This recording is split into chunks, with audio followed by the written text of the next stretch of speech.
இந்த காலகட்டத்தில் 10,000 ரூபா அப்படின்னு சொல்கிறது வந்து சின்ன அமௌண்ட் அப்படின்னு சொல்லி அண்டர் எஸ்டிமேட் பண்ணுவாங்க.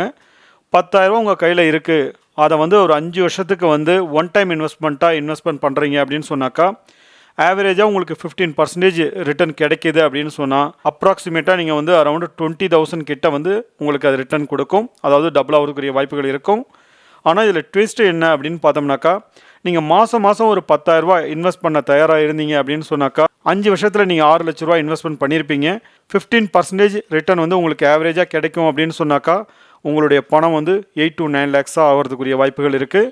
இதுதான் காம்பவுண்டிங்கோட பவர். மியூச்சுவல் ஃபண்ட்லேயும் ஸ்டாக் மார்க்கெட்லேயும் சிப், அதாவது சிஸ்டமேட்டிக் இன்வெஸ்ட்மெண்ட் பிளான் அப்படின்னு சொல்லுவாங்க.